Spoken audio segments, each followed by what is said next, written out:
Assalamualaikum warahmatullahi wabarakatuh. Beberapa pasien datang ke saya karena keluhan mereka masih berada pada situasi yang mereka nggak suka, mereka nggak nyaman, tapi mereka nggak bisa keluar dari situ.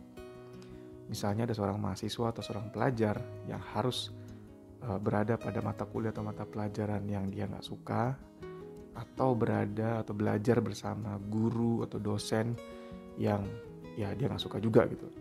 Dan itu ya dia nggak bisa keluar dari situ kecuali dia mesti ngadepin itu. Atau misalnya bukan seorang pelajar, seorang karyawan, seorang pekerja yang berada pada divisi tertentu, di mana mungkin divisinya dia nggak suka, dia nggak nyaman. Mungkin divisinya toksik, teman-teman kerjanya sikut-sikutan gitu ya, nggak suportif, atau atasan juga yang terlalu bosi, atau yang nggak mendukung lah bawahannya gitu ya. Tapi dia nggak bisa keluar dari divisi itu sekonyong-konyong gitu ya. So mau nggak mau mereka harus bertahan di situ, ada di situ. Dan biasanya sekali lagi tergantung konteks atau situasi si pasien atau si klien ya.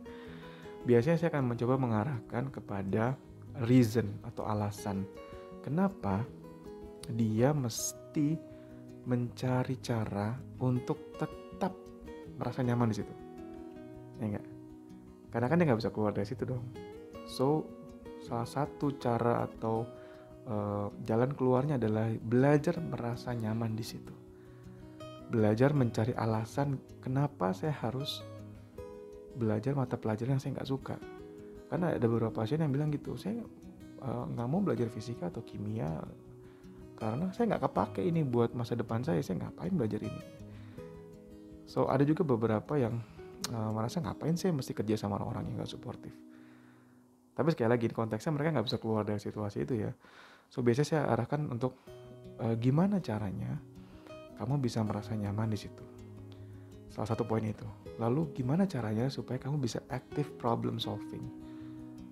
Kalau misalnya teman-teman mau nggak enak gitu ya, nggak suportif, gimana caranya approach ke mereka. Kalau atasmu terlalu bosi, gimana caranya pendekatan ke atasan dengan spesifik karakter yang seperti ini. Kalau pelajaran kita nggak suka, gimana caranya kita suka sama itu. Karena banyak orang lain yang suka dengan pelajaran itu, sedangkan kita enggak. So, itu yang saya coba tawarkan. Karena kalau nggak mengarah ke arah sana, biasanya kita akan terfokus dengan keputusan-keputusan yang sifatnya maladaptif. Misalnya kalau pelajar tadi cenderung mungkin kalau dia percaya dia nggak suka pelajaran ini, dia nggak bisa pelajaran ini, mungkin dia akan jadi malas-malasan gitu ya. Jadi kayak buah si malakama, dia malas-malasan nilainya jelek, malah makin membuat ketika dapat nilai jelek makin merasa nggak nyaman juga gitu ya. Mungkin dapat respon omelan dari orang tua atau guru-guru. Tapi kalau dia mencoba belajar, dia nggak suka, dia nggak enak gitu, kayak perasaannya campur aduk, kayak buah si malakama. Si pekerja juga gitu, dia mau berkontribusi tapi nggak enak gitu ya, merasa atasannya sulit, merasa teman-teman yang nggak suportif. Tapi kalau dia diem aja, dia juga merasa nggak nyaman juga karena makin membuat dia juga mungkin cemas, nanti makin merasa rendah diri atau dan lain sebagainya gitu. Seperti buah si malakama. So satu-satunya jalan adalah gimana active problem solving. Dan pasien atau mereka ini perlu alasan yang kuat untuk ngelakuin itu, untuk ngelakuin active problem solving, untuk belajar nyaman pada situasi yang gak nyaman, untuk belajar berkomunikasi dan seterusnya. Salah satu alasan yang saya biasa kemukakan atau kita coba diskusikan dan saya arahkan ke situ biasanya adalah menggunakan ini sebagai batu loncatan untuk belajar. Karena mereka pasti akan ketemu situasi yang tipikal di mana situasi itu nggak nyaman buat mereka, tapi mau nggak mau mereka ada di situ untuk sementara waktu. So, gimana kalau area ini atau episode hidupmu ini kita jadikan untuk belajar. Tapi jangan belajar sendiri, nanti kewalahan. Belajarnya bareng sama terapisnya, sama psikolognya. Biasanya saya arahin ke sana supaya kita ketemu why-nya. Karena kalau sekedar how to, bagaimana caranya menghadapi teman-teman yang toksik, searching aja di internet, banyak itu. Atau misalnya gimana caranya menyukai pelajaran yang kita nggak suka, kayaknya banyak tuh di Google gitu ya. Tapi alasannya, why-nya itu nggak bisa kita cari di internet ya. Kita mesti ngedalamin itu sendiri. Kita mesti cari alasan itu sendiri.